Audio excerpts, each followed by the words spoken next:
Howdy, partners. Welcome to Saddle and Sixgun, your trail stop for tales from the Old West. Ever wondered what happens when destiny ropes two souls together who never wanted to be hitched in the first place? It's a story that goes deeper than just making it through. This ain't just a story of surviving, it's a story about standing tall, finding love in the most unexpected places, and the risky game that fate plays with us all. Do you like stories from the Old West? Are you over 40 years old? Do you enjoy stories about survival, pride, and love? Then, before we ride into this tale, make sure you mosey on down and give us a hearty like, and maybe even subscribe to Saddle and Sixgun so you don't miss a single adventure on the dusty trail. We appreciate every single one of you folks who tune in. I'm curious, at the end of this story, let us know what you think of this story, where you're watching from, and what brought you to Saddle and Sixgun. This yarn begins in Montana Territory, back in 1875. Imagine this, the sun is stretching shadows long across the valley as a young woman, Sarah Blackwood, steps off the stagecoach. She's just 22, with hair the color of honeyed wheat and eyes as blue and determined as the Montana sky, but she finds herself in a situation she never could have dreamed of. Her fingers trembled against her traveling dress, knowing that she was alone and uncertain of her future. She had never imagined finding herself in such a precarious situation as she has now. She has found herself betrothed to a Native American warrior. Are you enjoying this story so far? Do you think she will find love in the Old West? This is as far as I take you, miss, the driver grunted, handing down her only trunk, her sole possession in this situation. The Blackfeet settlement is just over that ridge. Someone should be waiting for you. Sarah just nodded, trying to keep her chin up, even though the weight of her circumstances felt like it was crushing her. Only 3 months back, her father, a gambler with a reputation as checkered as a saloon floor, lost everything, and I mean everything, in a high-stakes poker game. The winner? A wealthy trader with dealings with the Blackfeet tribe. The final bet? A shocker even by those Wild West standards. The bet was Sarah's hand in marriage to a young Blackfeet warrior named Swift Arrow, who happened to be the trader's adopted son. Then, a gruff voice broke through her thoughts. There she is. A white man, sporting a beard that looked like it hadn't seen a comb in months, rode up on horseback, leading another horse behind him. Name's Holloway. Work for Mr. Thornton. He sent me to fetch you. Mr. Holloway, there must be some sort of mistake, Sarah said, trying to keep her voice steady, even though her heart was hammering in her chest. My father had no right. Your father signed the papers, miss. Legal and binding. Mr. Thornton arranged everything with Chief Many Horses. The young warrior needs a wife, and you're it. Holloway's face softened a touch. Look, I know this ain't ideal, but you ain't got nowhere else to go now, do ya? Sarah lifted her chin a little higher. It was the truth. Her father lit out of St. Louis faster than a runaway stagecoach after that disastrous poker game, leaving her to face the music. With no money and no kin willing to take her in, she'd agreed to this arrangement, reluctantly, rather than face being destitute. The ride to the settlement was quiet as a church on a Sunday morning. As they topped the ridge, Sarah got her first look at the Blackfeet camp. It was a mix of old and new, with traditional teepees standing alongside newly built wooden structures, showing the changing times. People were moving around with purpose, some in traditional dress, others in clothes that blended the old ways with the new. They rode into the heart of the settlement, drawing stares from curious onlookers. Outside the biggest wooden building, stood 3 men, one of whom was an older Blackfeet chief with a face of dignity. Another was a smartly dressed white man whom Sarah figured must be Thornton, and the last was a younger native man whose eyes were cold. Welcome, Miss Blackwood, Thornton said, stepping forward with a smile that didn't quite reach his eyes. Your journey has been a long one, I imagine. Where is my father? Sarah demanded, ignoring his fake hospitality. I'm afraid I haven't seen him since our game in St. Louis, Thornton replied, faking sympathy. But I assure you, this arrangement is legal and beneficial. You'll be well looked after as Swift Arrow's wife." The young warrior's dark eyes met hers, and they were full of contempt. "I did not ask for a white woman," he said, his English clear and sharp. "This is your scheme, Thornton, not mine." "Now, son," Thornton started, but Swift Arrow cut him off. "I am not your son. You might have raised me after my parents died, but you don't command my heart." He turned to the chief. "Grandfather, this dishonors our people's ways." Chief Many Horses held up a hand. "The council has decided, Swift Arrow. Our partnership with Thornton's trading company brings things our people need to survive these hard times. This marriage will make that bond stronger." Sarah was frozen, feeling humiliation and fear battling inside her. To be bartered like cattle was bad enough, but to be rejected in front of everyone by the man she was supposed to marry? It was mortifying. "The ceremony will take place tomorrow," Thornton announced, like he was announcing the weather. "Miss Blackwood will stay with Morning Dove tonight, to prepare." A middle-aged woman stepped forward, her eyes filled with kindness. "Come, daughter," she said softly. "You must be tired."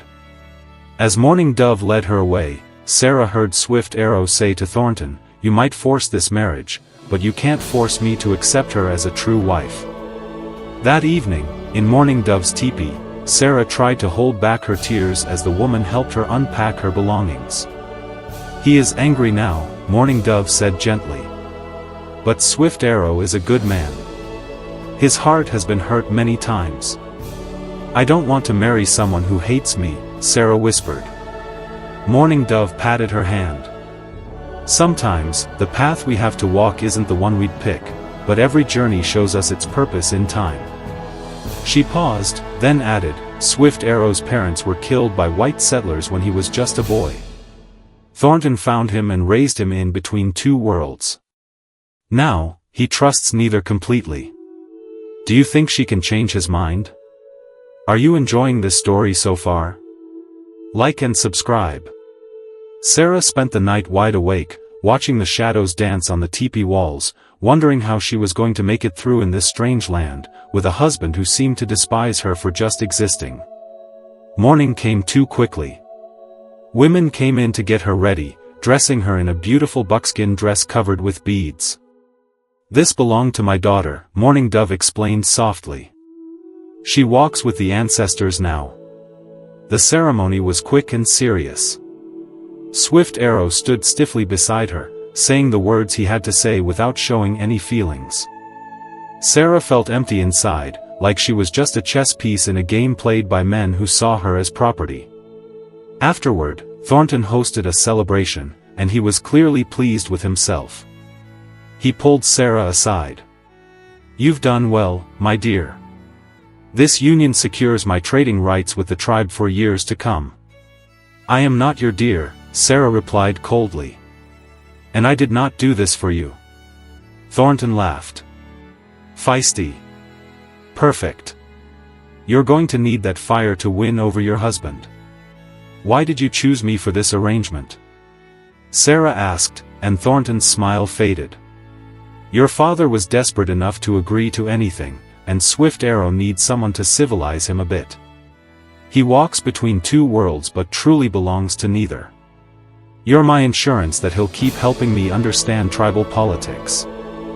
As night fell, Sarah was taken to Swift Arrow's cabin at the edge of the settlement, a place that, like its owner, seemed to exist between two cultures. Inside, it was sparsely furnished with both native crafts and Western items. Swift Arrow walked in after her, closing the door behind him. "There is food if you're hungry," he said flatly. "You will sleep there," he pointed to a separate pallet across the room from his bed. "We are married now," Sarah said quietly. "Shouldn't we at least try to?" "We are married by paper and ceremony only," he interrupted. "Nothing more. I did not choose you, and you did not choose me. We are both Thornton's pawns." Sarah straightened her shoulders. "I might not have chosen these circumstances, but I choose how I face them. I will not spend my life being resented for something I couldn't control. Something flickered in his eyes, maybe surprise at her boldness, before his face hardened again. Get some rest. Tomorrow, you will start to earn your keep here. As Sarah lay on her lonely pallet that night, she made a silent promise. She wasn't going to let this situation break her. Somehow, she was going to make a life here, with or without her husband's acceptance. And maybe, in time, she could find a way to bridge the huge gap that separated them. Dawn broke cold and clear as Sarah woke up on her pallet. The cabin was empty. Swift Arrow had already left. She got dressed quickly in her plainest dress, determined to face whatever this day threw at her. Outside, the settlement was bustling with morning activity. Kids were running and playing, women were working at cooking fires, and men were getting ready for hunting or trading trips. Sarah stood awkwardly, unsure of where she fit in this strange new world. Is this the start of her new life in the Old West? Will she find love?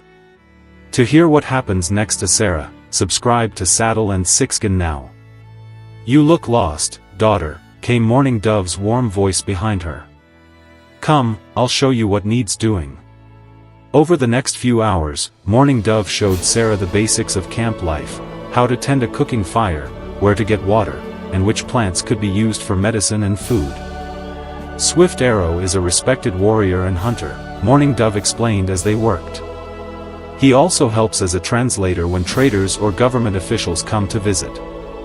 His place in our tribe is important, but difficult. Because of Thornton? Sarah asked. Mourning Dove nodded. Thornton gave him an education, taught him the white man's ways, but also kept him separate from both worlds. He uses Swift Arrow's skills for his own business. And now he's using our marriage the same way, Sarah murmured bitterly. By late afternoon, Sarah was back at the cabin, getting ready for the evening meal. She wanted to show that she was willing to do her part as a wife, even if it was just in name only. Using what Mourning Dove had taught her, she prepared a stew with ingredients she found in the cabin. Swift Arrow came back at dusk. He looked surprised when he saw the meal. He sat down without a word and began to eat. Is it okay? Sarah asked after a few minutes of silence. It will do, he replied flatly, though she noticed he ate heartily. I met some of the women today, she said, trying to make conversation. They were kind enough to teach me a few things. Swift Arrow looked at her for the first time. Why are you trying so hard? You didn't choose this life. Sarah met his gaze steadily. Neither did you, but here we are, and I refuse to spend my days in misery and resentment. I may not have chosen you, but I can choose to make a life here. A temporary life, he corrected. Thornton will get tired of this game eventually. Is that what you want? Sarah challenged. To wait until he decides our fates again? Swift Arrow's face darkened. What I want has never mattered to him. It matters to me, Sarah said quietly. What do you want, Swift Arrow?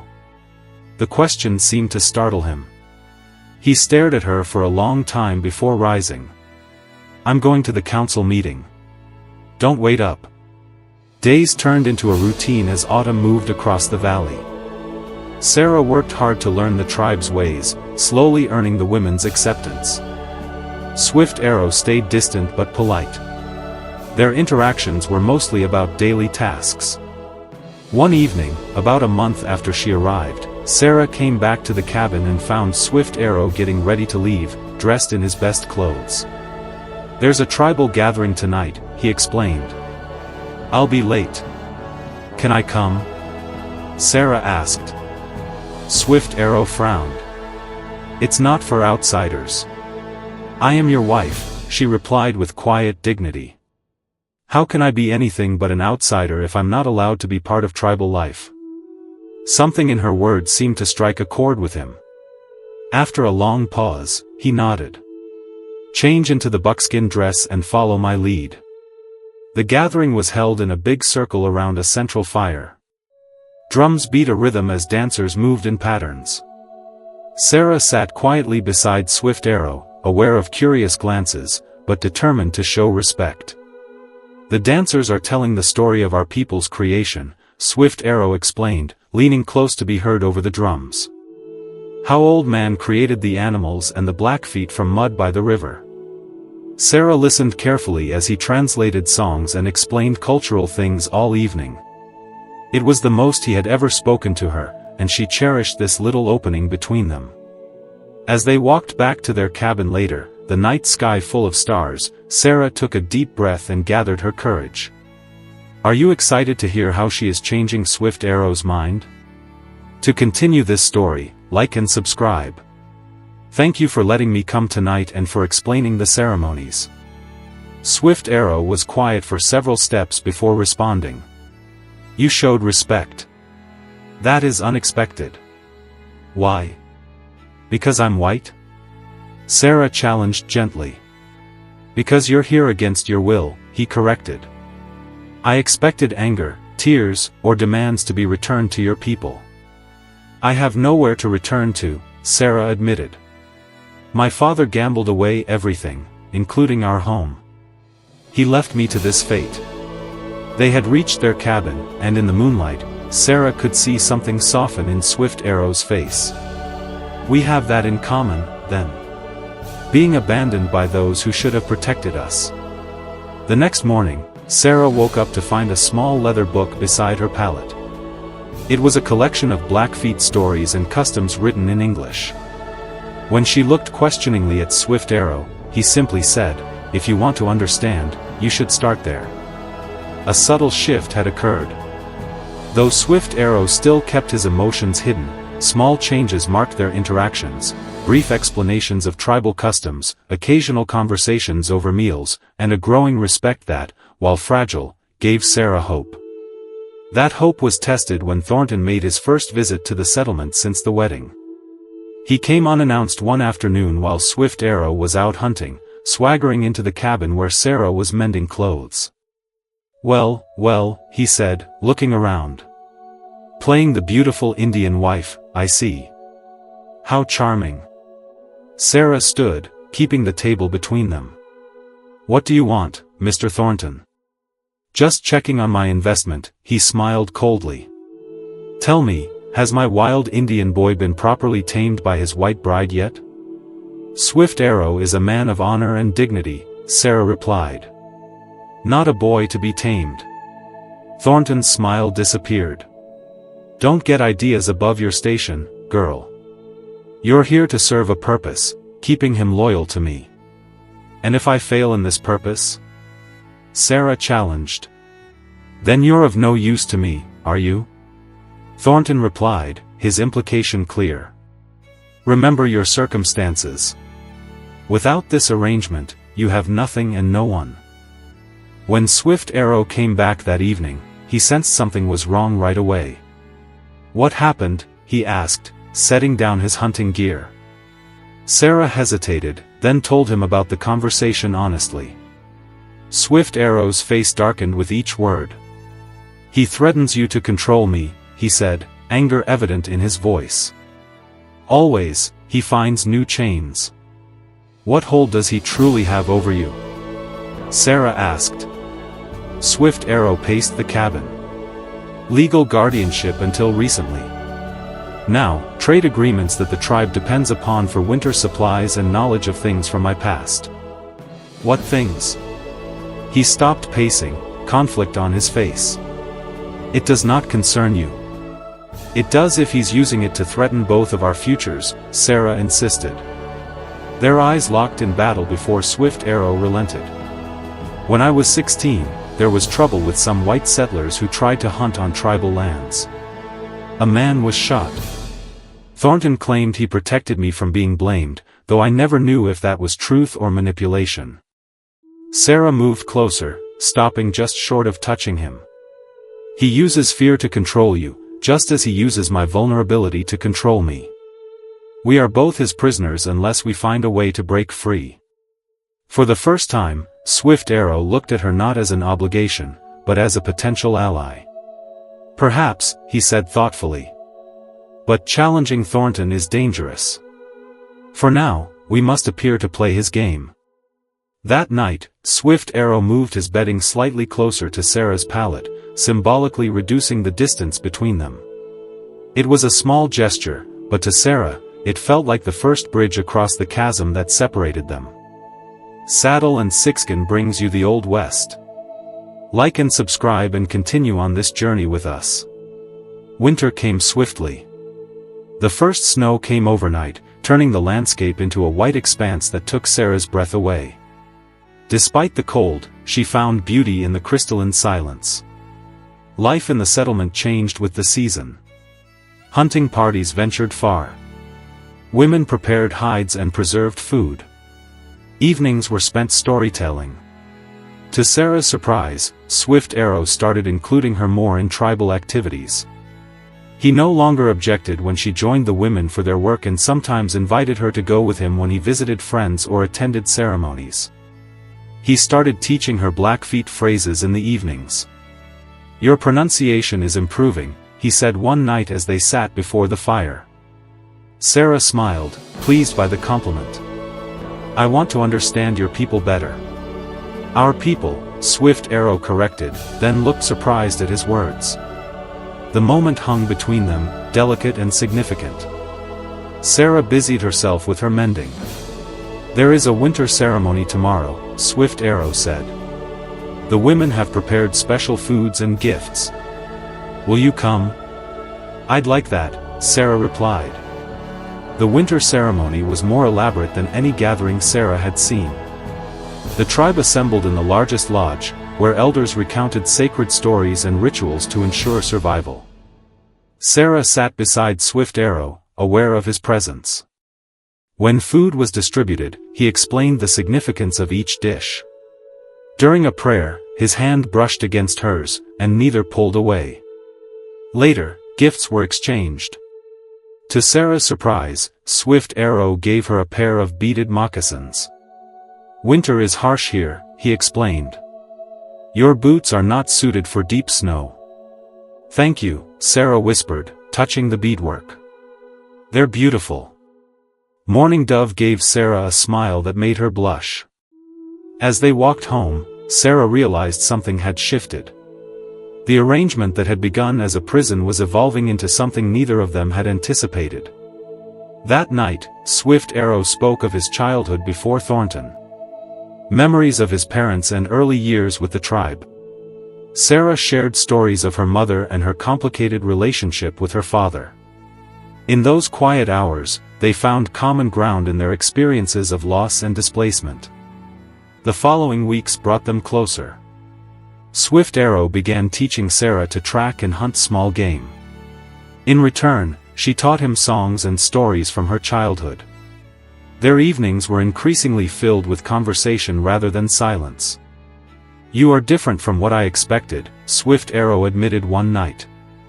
"As are you," Sarah replied. "I thought all Indians were savages, as the newspapers claim. I was taught to fear your people." Swift Arrow's expression turned serious. "And I was taught that white women were weak and useless on the frontier. We were both fed lies to keep us separate, and yet here we are," Sarah said softly. "Here we are. What does fate have in store for them?" Tune in to Saddle and Sixgun. Give us a like and subscribe. Their first kiss came unexpectedly during a hunting expedition. Swift Arrow had taken Sarah to check rabbit snares. As he demonstrated how to reset a trap, Sarah slipped on an icy patch and fell against him. His arms closed around her instinctively. For a breathless moment, they stood frozen, faces inches apart. Then, with gentle hesitation, Swift Arrow lowered his head and kissed her. The kiss was tender, questioning. He stepped back, uncertain. "I should not have." Sarah reached for his hand. "But I wanted you to." They returned to the cabin hand in hand, something new and fragile blossoming between them. That night, Swift Arrow moved his bedding beside Sarah's. Though they did nothing more than hold each other, both recognized a boundary had been crossed. They were no longer merely enduring an arranged marriage, but choosing each other despite the circumstances. As winter deepened, their bond strengthened. Swift Arrow began bringing Sarah small gifts.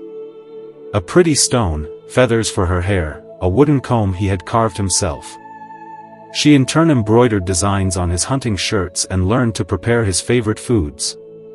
The cabin that had once felt like a prison now became a sanctuary where they created their own blended traditions. The settlement noticed the change. Some, like Mourning Dove, showed approval. Others, particularly those suspicious of white influences, watched with narrowed eyes and whispered concerns. "Not everyone is happy about us," Sarah observed one evening after receiving cold treatment from several tribal members. Swift Arrow nodded gravely. "Some fear you will take me away from our ways. Others worry your presence will bring more white settlers."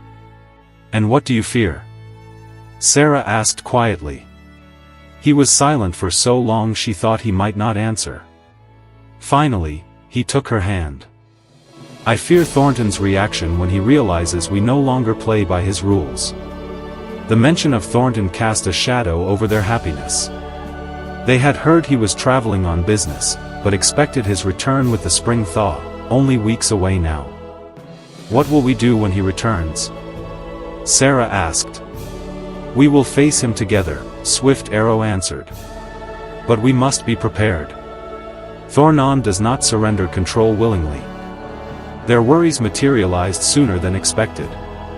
A messenger arrived from the nearest trading post, bringing news that Thornton would return within days, accompanied by a government official to discuss new treaty terms. The announcement sent ripples of tension through the settlement. This situation will change everything. To know what happens next, tune into Saddle and Sixgun. If you enjoyed this video, give us a like and subscribe. Chief Many Horses called a council meeting to prepare their position on the negotiations. Swift Arrow, as one of the tribe's most effective translators, would play a crucial role. "He will try to use our marriage against us," Swift Arrow warned Sarah. "Whatever he says or does, remember that what exists between us now is real. Not what he arranged, but what we built." Sarah touched his face gently. "I won't let him come between us." "There is something else you should know," Swift Arrow said, taking her hands. "Before Thornton returns, you need to understand the legal papers binding our marriage. They hold no true authority here on tribal lands. The ceremony was real in the eyes of my people, but in the white man's law," he hesitated.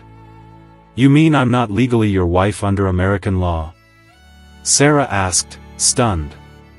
"Thornton created documents. But I doubt they were properly filed with any territorial authority.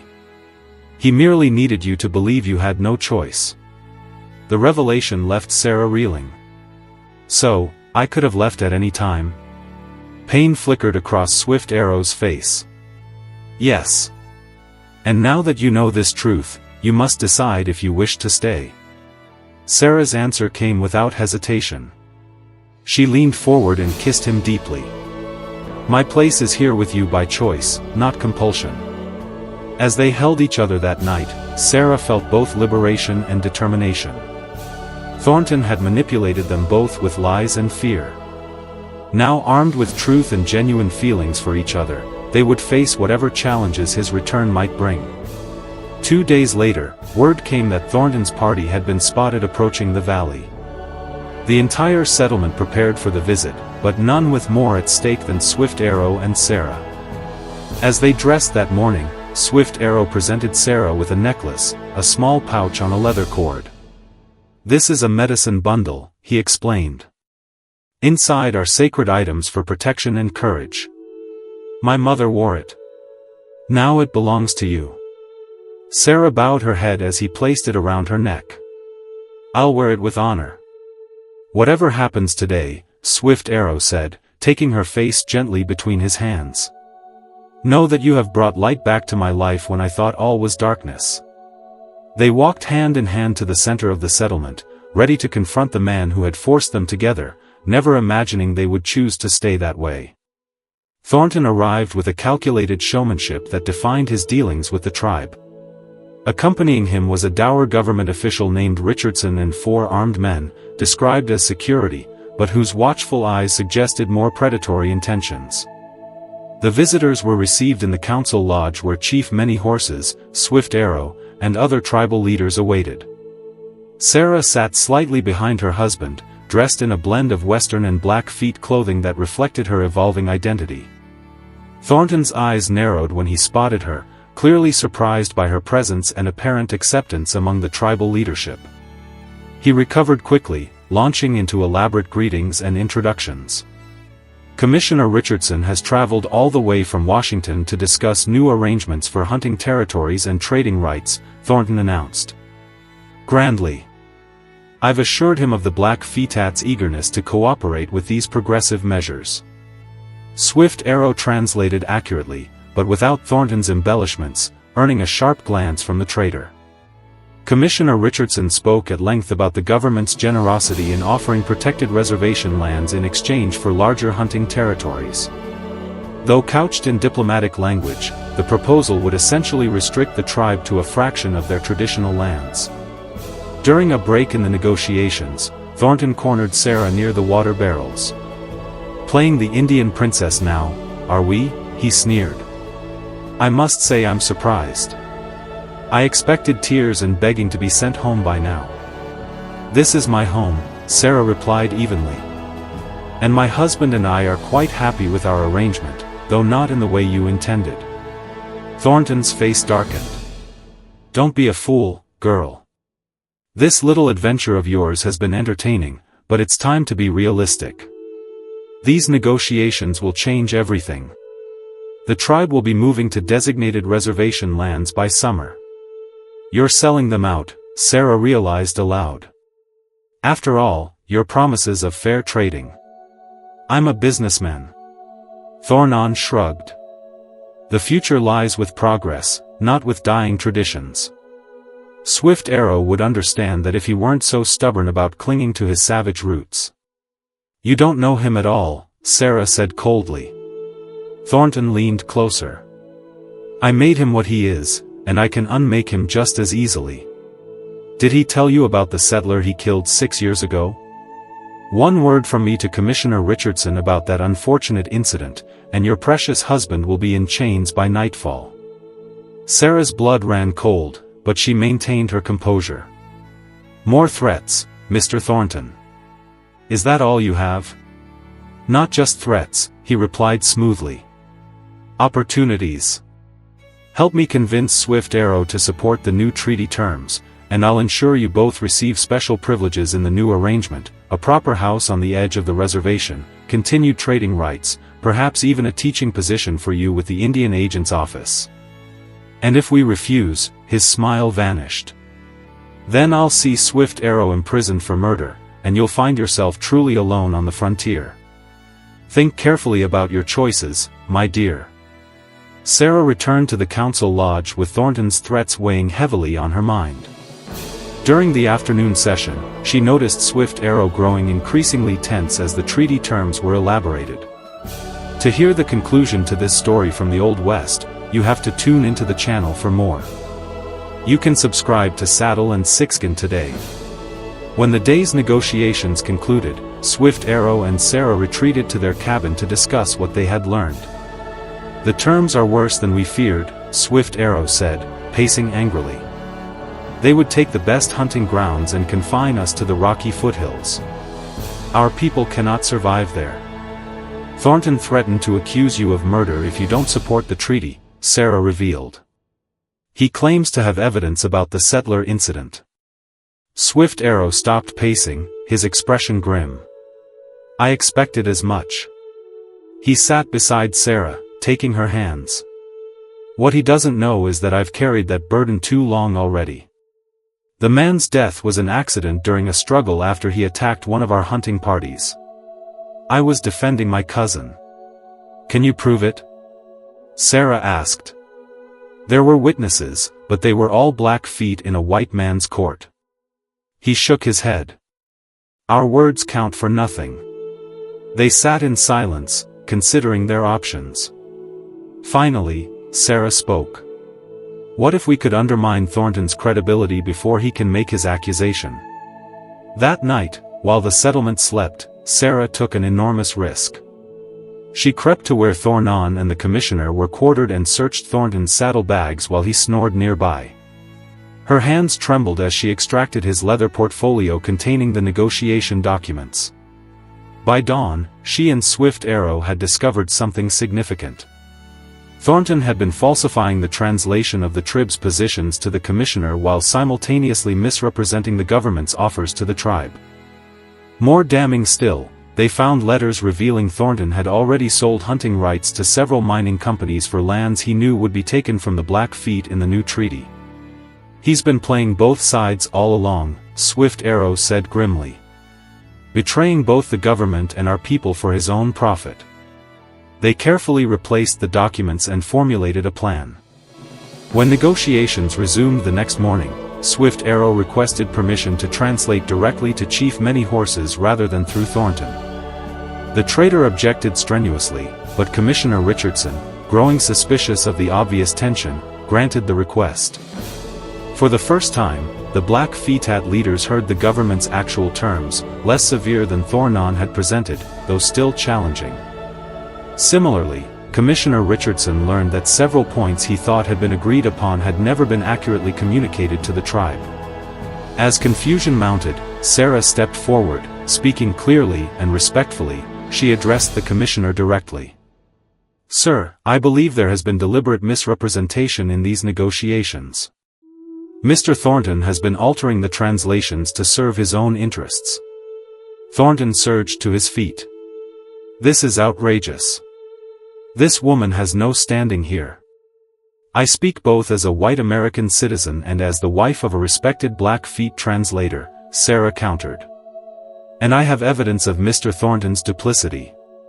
What followed was a careful unveiling of the truth, how Thornton had already sold hunting rights he didn't possess, how he had manipulated both sides for personal gain, and how he had used threats and coercion to maintain control. "This is a fabrication," Thornton shouted as his schemes unraveled. "Commissioner, this woman is nothing but a forced bride, and her so-called husband is a murderer with white blood on his hands." The accusation hung in the air like smoke. Swift Arrow stepped forward, his dignity unshaken. "6 years ago, I helped defend my hunting party when a trespassing settler attacked my cousin with a knife. In the struggle, his own weapon caused his death. I have carried that burden, but it was self-defense, not murder." To everyone's surprise, Commissioner Richardson nodded slowly. "The Maxwell incident. I reviewed that file before coming here. Witnesses from a nearby missionary outpost corroborated the self-defense account. The case was closed years ago." The blood drained from Thornton's face. "That's impossible." "I told him," he stopped abruptly, realizing his mistake. "You told him what, Mr. Thornton?" the commissioner asked coldly. "That he was guilty of a crime the government had already cleared him of. That you held power over him based on a lie." The revelation of Thornton's manipulations changed everything. Commissioner Richardson, though still representing the government's interests in acquiring territory, agreed to renegotiate terms directly with the tribal council. Thornton was placed under guard, facing charges of fraud and attempted extortion. As spring bloomed across the valley, a new agreement was reached, one that, while still requiring the Blackfeet to cede some hunting grounds, preserved their access to sacred sites, and provided fair compensation for their losses. Swift Arrow played a central role in the negotiations, his unique understanding of both cultures proving invaluable. On a warm evening after the new treaty was signed, Swift Arrow led Sarah to a hillside overlooking the settlement. The valley stretched before them, golden in the setting sun. "This will always be home," he said, his arm around her shoulders. "Even if boundaries change on maps, this land lives in our blood. Our children will know both worlds," Sarah replied softly. "They'll carry forward the best of each." Swift Arrow turned to face her, surprise and joy dawning in his expression. "Children, are you saying?" Sarah nodded, placing his hand gently against her abdomen. "I'm certain by winter there will be 3 of us in our cabin." His kiss was tender, full of promise and newfound hope. When they finally parted, Swift Arrow looked out over the valley once more. "Thornton thought he was forcing us together as a punishment. Instead, he gave us the greatest gift without realizing it." "Each other," Sarah agreed. "And freedom," Swift Arrow added. "Freedom to choose our own path between 2 worlds." As they made their way back to the settlement hand in hand, Sarah reflected on the strange journey that had brought her here. What had begun as a desperate arrangement had transformed into a love strong enough to bridge cultures and overcome the schemes of those who would divide them. That night, as they lay together in their cabin, Swift Arrow whispered Blackfeet words into Sarah's hair, ancient promises of protection and devotion. Sarah responded with her own vows spoken from the heart in a blend of English and his native tongue. Their marriage, once a mere transaction on paper, had become something far more powerful, a bond freely chosen, tested by adversity, and strengthened by love. Together, they would forge a new path for themselves and their child, honoring both their heritages while creating traditions uniquely their own. As spring turned to summer, the settlement adapted to changing times. Some families chose to move to the designated reservation lands, while others, including Swift Arrow and Sarah, established a smaller community on land they had negotiated to keep. There they built a new cabin larger than their first, with a special room for the coming child.